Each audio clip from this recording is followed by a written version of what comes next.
오늘 2월 6일 맥체인 서기읽기 창세기 39장, 욥기 5장, 마가복음 9장, 로마서 9장입니다. 오늘은 창세기 39장 말씀 함께 보고 기도하십시다.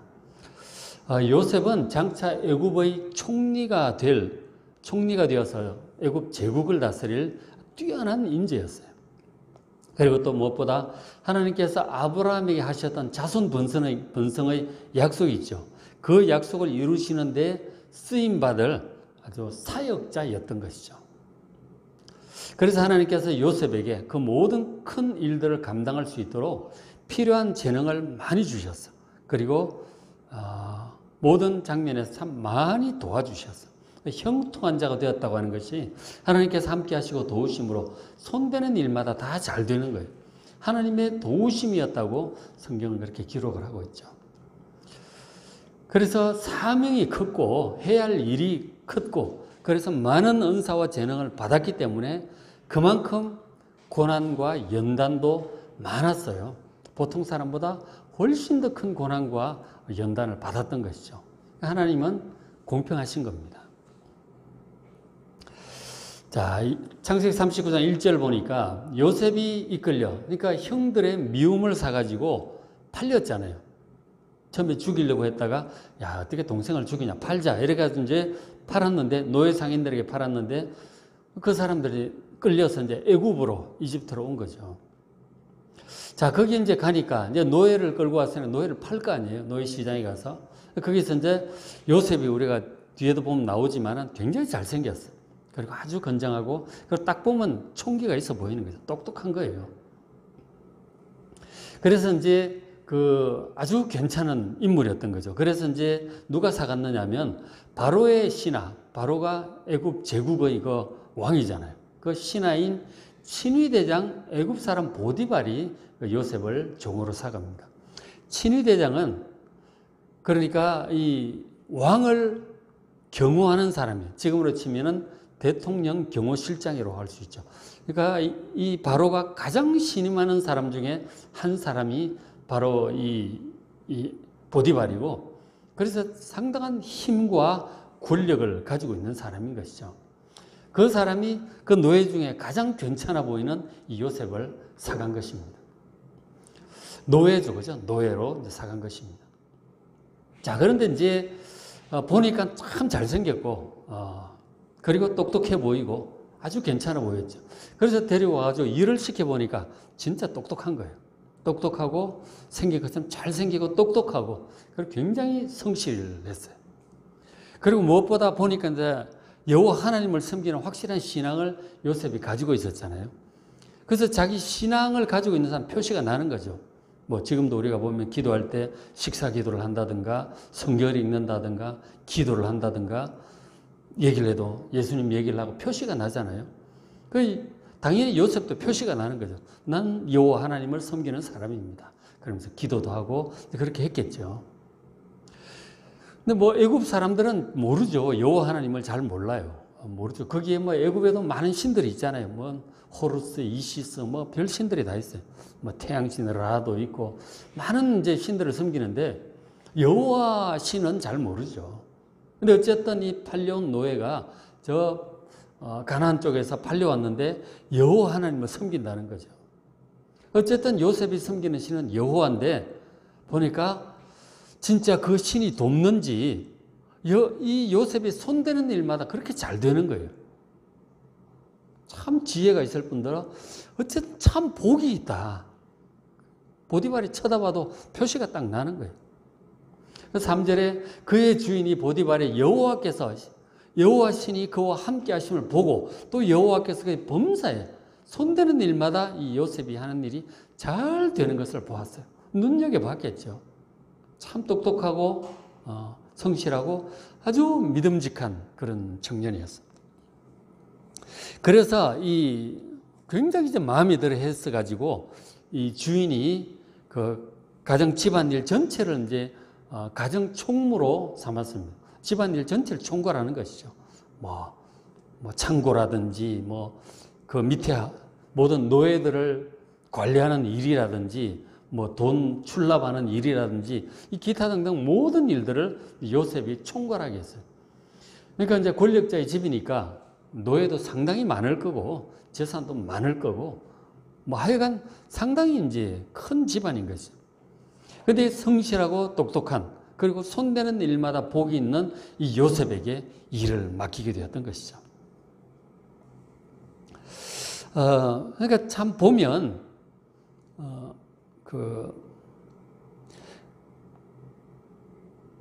보면 이제 이런 뒤에 이제 4절에 보면 그가 요셉을 가정 총무로 삼습니다. 집안일 전체를 총괄하는 사람으로 삼고 자기 소유를 다 그의 손에 위탁을 합니다. 재산, 뭐 밭, 뭐 이런 거 관리, 노예들 관리하는 거 전부 다 위탁합니다. 그래서 5절에 그가 요셉에게 자기의 집과 그의 모든 소유물을 주관하게 한 때부터 그때부터 보니까 여호와께서 요셉을 위해서 그 애굽 사람 집 보디발의 집에 복을 내리셨어요. 지금 성경 기록을 잘 보십시오. 여호와께서 요셉을 위해서 그 애굽 사람 집에 복을 내리셨다는 거예요. 누구를 위해서? 요셉을 위해서 그 보디발의 집에 복을 내리신 거예요. 안 그래도 권력자고 재산 많은 집인데 요셉이 딱 들어와가지고 가정 전체를 총괄하고 난 데부터 뭐 농사도 그렇고 뭐 물건 사는 거라든지 아주 질서 있게 딱 잡히는 거예요. 그리고 뭐 보면은 부정해서 빼돌리고 이런 거 있잖아요. 다들 그렇게 많이들 했을 거라고. 창고 뭐 담당하는 사람이라든. 요셉이 딱 들어서 요셉은 정직한 사람이라. 성실하고 정직한 사람이라. 그러니까 뭐 그런 거 빼돌리고 이런 것도 없죠. 못하게 하고. 그리고 정말 효율적으로 일이 잘 돌아가고 일이 잘 되는 거예요. 그리고 분위기도 좋아지고. 그리고 부당하게 막 성질내고 막 이렇게 아래 사람들 압제하고 이런 거 하지 않고 참 배려할 건 배려하고 그렇게 하지 않았겠어요? 지혜롭고 좋은 사람이니까. 그러니까 다들 뭐 노예들도 분위기가 이제 굉장히 좋아지겠죠. 어쨌든 집안 분위기도 밝아지고 일도 잘 돌아가고 아주 좋은 거예요. 그래서 여호와께서 요셉을 위해서 복을 내리시니까 다 잘 되는 거죠. 그래서 여호와의 복이 그의 집과 밭에 있는 모든 소유까지 농사도 잘 되고 뭐 양도 새끼도 잘 낳고 이제 막 그런가 봐. 잘 관리를 하니까.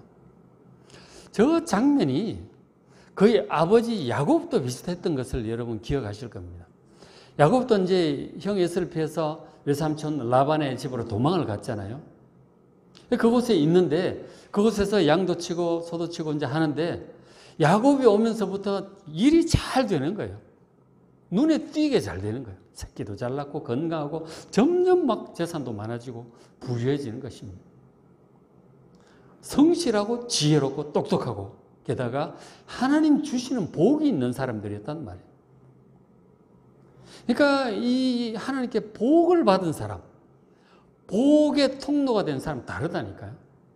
그 야곱 한 사람 때문에 라반의 집 전체가 복을 받고 이 요셉 한 사람 때문에 이 보디발 집 전체가 복을 받는 거예요. 성경이 명백히 기록하잖아요. 여호와께서 요셉을 위해서 그 사람의 집에 복을 내리셨다니까요. 정말 하나님을 잘 믿고 섬기는 사람, 하나님께 복을 받은 그 한 사람으로 말미암아 그가 속한 가정과 직장과 교회와 이런 곳이 그 나라까지 복을 받게 됨을 믿습니다. 여러분 한 사람 한 사람 이러한 복을 여러분도 이미 받았음을 여러분 아시고 이런 복이 여러분을 통해서 주변의 사람들에게 흘러가는 그러한 능력 있게 살아가는 여러분 되시기를 주의 이름으로 축복합니다. 그런 복이 이미 주어졌음을 아시고 믿음으로 기도하며 그렇게 살아가셔야 됩니다. 그렇게 되는 것이죠. 정말 복 있는 한 사람 덕분에 주변의 사람들이 함께 복을 받는다는 것이죠. 자, 그런데 우리나라 말에 호사다마라고 좋은 일에 꼭 막아 낀다고 그런 말이 있잖아요. 왜냐하면 세상이 죄가 많아서 사람들이 다 죄인이라 그래요. 문제는 엉뚱한 데서 벌어집니다. 요셉이 와가지고 온 집안 전체가 좋아졌는데 문제는 엉뚱한 데서 터진다는 거죠. 39장 6절에 요셉은 용모가 빼어나고 아름다웠더라. 정말 요즘 아이돌처럼 그렇게 잘 생겼나 봐요. 그 엄마 리버가도 예쁘고 그 할머니인가 정주 할머니 사라도 그렇게 미인이었다고 그러잖아요. 그런 전통이 있어서 그랬는지 라헬도 예뻤다고 그랬어요. 그래서 이 야곱이 그렇게 잘생겼나 봐. 딱 보면 막 아이돌처럼 그렇게 잘생겼어요. 그래서 이 잘생긴 젊은 요셉에게 7절에 그의 주인의 아내가 반한 거죠. 그리고 그 요셉에게 동침하기를 청합니다. 관계하기를 청하는 거예요. 그러니까 당시 저 여주인 같으면은 집안에서 뭐 절대적인 권력자죠. 그 이제 바깥 주인은 밖에 나가서 일하니까 집안 뭐 노예들 다스리고 재산 관리 뭐 이런 거 전부 안주인이 다 관장을 하는 거예요. 뭐 안주인이 말하는 대로 이제 다 하니까 바깥 주인은. 근데 이제 그 사실 어떻게 보면 그 안주인과 잘 지내면 또 편하게 지낼 수도 있죠. 호의호식할 수도 있다고요. 자, 그런데 요셉의 마음은 결코 그렇지 않습니다. 요셉의 마음은 9절에 주인이 나에게 집안 모든 일을 맡겼는데 단 하나 당신은 자기 아내라고 절대로 손대지 못하도록 금지했습니다. 주인의 엄금을 한 거죠. 그리고 이제 내가 어찌 큰 악을 행하여 하나님께 죄를 지으리까? 간음하지 말라고 하는 하나님의 그 말씀을 이 요셉이 알고 있는데 도저히 그건 어길 수 없는 것이죠. 하나님께 죄를 지을 수 없는 것이었어요. 그래서 이런 확고한 마음을 가지고 요셉이 불의를 보고 못 참는 사람이에요. 굉장히 고든 사람이에요. 정직한 사람이 고든 사람이에요. 있을 수 없는 일이죠. 그 주인과의 관계도 그렇고 자기 위치도 그렇고 이거는 하나님 뵈시기에도 그렇고 있을 수 없는 일이에요. 다 해도 되는 집안에서 뭐든지 마음대로 할 수 있지만 단 하나 금지한 것이 그의 아내였다는 것을 볼 때 마치 선악과와 같은 것이죠. 에덴 동산의 선악과 같은 것이죠. 정말 손대서는 안 된 부분들이 있어요. 누구에게나 그런 부분들이 다 있단 말이에요. 요셉이 잘 알죠. 절대로 이건 안 되는 일이다. 어떤 뭐 유혹과 무슨 얘기라도 이건 절대로 안 되는 일이다. 요셉은 확고하게 얘기를 합니다. 이거는 안 됩니다. 분명히 거절을 해요. 자, 그런데 이 여주인 한 번 반한 여주인이 노예 눈치 볼 게 있어요. 끊임없이 유혹을 합니다. 계속해서 해요. 그렇게 하는데 요셉이 이제 아예 만나지도 않으려고 해요. 딱 보이면 도망가 버리고 피해 가버리고 아예 한 장소에 있으려고도 하지 않습니다. 자, 그런데 어느 날 딱 둘만 있는 그런 상황이 또 돼버린 거죠. 다 나가고 둘만 있는 그런 상황이 딱 됐어요. 딱 붙잡았어요. 여전히 붙잡고 또 동침하자고 유혹을 한 거죠. 그렇게 하니까 요셉이 이건 도대체 놓질 않는 거예요. 어떻게? 그냥 옷을 벗어도 그냥 붙잡고 옷채로 두고 나가버렸어요. 철저히 그렇게 피한 것이죠. 이 정도 되니까 그 여주인이 이제 분노하고 모욕감을 느끼게 된 거죠. 그 간절했던 마음이 분노로 폭발하면서 이제는 더 이상 그러면서 막 소리 지르는 거죠. 저 히브리 종이 와서 나를 겁탈하려고 들어왔다. 그래서 내가 옷을 잡아놨다. 막 그렇게 모함을 하게 된 거죠. 그리고 이제 주인이 밤에 들어왔어요. 그랬더니 그 옷을 보여주면서 얘기를 하는 거예요. 17절. 당신이 우리에게 데려온 이 히브리 종이 나를 희롱하려고 내게로 들어왔으므로 내가 소리질러 불렀더니 그가 옷을 내게 버려두고 도망하여 나갔나이다. 그렇게 모함을 하는 것입니다. 어떻게 이렇게 깜짝 같은 거짓말을 할 수가 있어요. 그죠? 참네. 너무 하는 거죠. 진짜 요셉 입장에서 억울한 것입니다. 정말 말도 안 되는 이 모함을 당하게 되었지만 노예 입장에서 누구 자기 변호해 줄 사람이 어디 있어? 감히 그 자리에 둘밖에 없었는데 아무도 모르죠. 아무도 몰라. 딱 두 자리. 이 참 어려운 거예요. 흔적이 안 남으니까. 당사자가 그렇게 성추행을 당했다고 얘기를 하면 꼼짝없는 거죠. 아무도 없는 상황에서는 거의 이제 이게 꼼짝없는 거예요. 요셉은 그 누명이 너무나 억울했지만 어쩔 수 없는 거예요. 참 불가피한 이런 일이 우리 인생에 종종 일어날 때가 있습니다. 누명을 당하고, 우리도 지금 보니까 재판 보지만은 누명해가지고 엉뚱하게 한 20년 감옥살이 하다가 나중에 무죄 석방, 이런 일이 있잖아요. 그런 일이 있어요. 꼼짝달싹 못할, 그렇게 딱 그냥 함정에 빠져버리는 그런 때가 있단 말이에요. 어떡하겠어요? 벗어날 방법이 없으면 할 수 없는 거지. 당하는 수밖에 없어요. 방법이 없으니까 당하는 수밖에 없다니까. 하나님 믿고 견디는 수밖에 없는 거죠. 그렇게 기도할 수밖에 없죠. 요셉이 그렇게 억울하게 주인의 분노를 입고 결국은 이렇게 됐죠. 19절에 그의 주인이 자기 아내가 자기에게 이르기를 그렇게 말을 한 거죠. 당신의 종이 내게 이같이 행했다는 말을 듣고 심히 노하죠. 감히 말이야. 내가 그렇게 믿고 맡겨 아내를 손대지 말라고 했는데 그를 네가 말이야 이럴 수가 있느냐 그러면서 엄청나게 주인이 분노를 하죠. 그리고는 요셉을 감옥에 쳐넣습니다.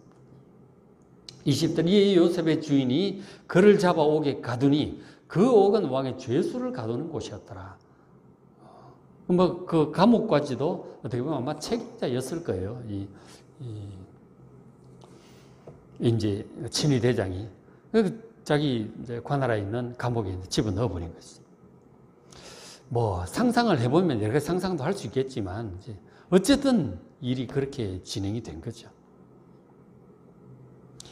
외국 출신 노예인 요셉을 도와줄 사람은 아무도 없습니다. 누가 있겠어요? 그 주인, 최고의 권력자인 그 주인의 진노를 샀는데 방법 없어요. 이건 방법 없어요. 아무도 도와줄 사람이 없어요. 자, 이런 식으로 이 의로운 사람, 요셉이 왜 감옥에 들어갔어요? 그 여주인의 유혹을 뿌리쳤기 때문이죠. 여주인의 진노를 산 거죠. 그 여주인이 모함을 하니까 꼼짝없이 당하는 거죠. 주인의 진노를 사게 되고. 이 권력자들의 진노를 샀으니 이건 막 방법 없어요. 의롭게 정말 적당했으면 되는데 의롭게 주인의 명에 순종하고 하나님의 말씀에 순종하여 정직하고 바르게 행하다가 그 유혹, 그 죄잖아요. 죄를 거절했다가 이렇게 된 거 아니에요? 이 세상에 죄가 많고 악한 사람이 많고 속이는 자도 많고 유혹도 많기 때문에 그거 거절하고 정직하게 바른 길을 행하려 하면 이런 일을 당하게 되는 거예요. 모함을 당하게 된다 하는 거죠. 이런 일 종종 얘기 듣죠. 모함 당해서 함정에 빠지는 때가 있어요. 그렇지만 의로운 길을 위해서 의를 위해서 이렇게 모함을 당하고 고난을 당한다면 그렇게 된다면 여러분 기꺼이 당하시기 바랍니다. 용감하게 당하시기 바랍니다. 고난이 싫어서 죄와 타협할 것이 아니라 하나님의 뜻일진데 고난을 당할지라도 죄와 타협할 수 없는 것이죠. 그렇게 간 거예요. 그래서 약한 세상에서 참 의롭게 살려고 하면 불가피하게 이런 고난을 당할 때가 있다 하는 거죠. 그걸 아셔야 돼요. 고난을 당할지라도 그러나 우리가 죄와 타협할 수는 없는 것이죠. 그게 이 하나님의 백성들의 자세입니다. 요셉이 확실하게 그렇게 하고 있죠. 어쨌든 의롭게 살려고 하다가 이런 이제 함정에 빠져버린 거죠. 감옥에 가게 됐어요. 처참한 상황이 됐는데 이렇게 되면은 아무도 도와줄 사람이 없기 때문에 감옥에서 그렇게 살다가 고생하다가 결국 죽을 수도 있습니다. 충분히 그럴 가능성이 많죠. 거의 8, 90%는 그렇게 된다고 봐야죠. 웬만한 사람이라면 그런 상황에서 절망했을지도 모릅니다. 노예로 팔려온 것도 억울한데 요셉이 집에서 그렇게 아버지 야곱의 사랑을 받고 참 채색 옷을 입고 그렇게 했었잖아요. 근데 형들의 미움을 받아서 죽을 뻔했다가 노예로 팔려온 것도 억울한데 정말 하나님 뜻대로 살려고 의롭고 정직하게 하다가 이런 감옥, 누명석 감옥에 가게 되었어요. 이게 얼마나 억울해요. 아니, 하나님이 이러실 수가 있습니까? 제가 하나님 말씀대로 하려고 하다가 이렇게 됐는데 하나님이 어떻게 저 좀 보호 안 해주시고 이럴 수가 있습니까? 원망할 수도 있잖아요.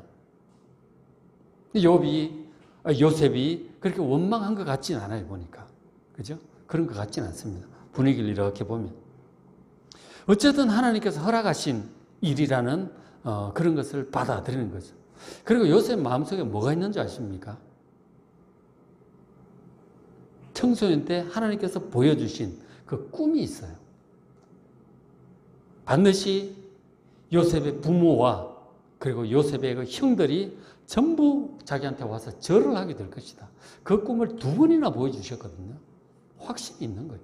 하나님께서 분명히 내가 지금은 고난당하고 있지만 분명히 나를 이런 것들 다 극복하게 하시고 그리고 높은 자리에 올리시고 언제 어떻게 만나게 될지 모르지만 우리 부부 형제들이 전부 나에게 오게 될 것이다. 그런 확신이 있는 거예요.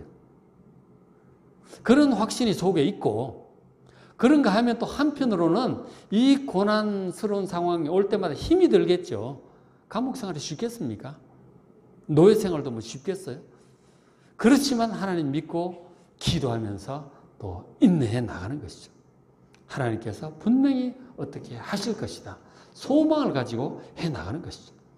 믿음이 있는 사람은 절망하지 않습니다. 여러분 어떤 상황이 올지라도 결코 절망하지 마시기 바랍니다. 요셉이 그렇게 견뎌냈죠. 그렇게 해서 요셉이 이제 감옥에 가게 되었는데 다들 뭐 낙심하고 절망하고 자포자기 할 수도 있는데 요셉은 감옥에서 어떠했는 줄 아십니까? 그 마음속에 믿음과 소망이 있는 요셉은 달랐어요. 자, 21절에 여호와께서 간수장에게 그 감옥 책임자인 간수장에게 은혜를 받게 하십니다.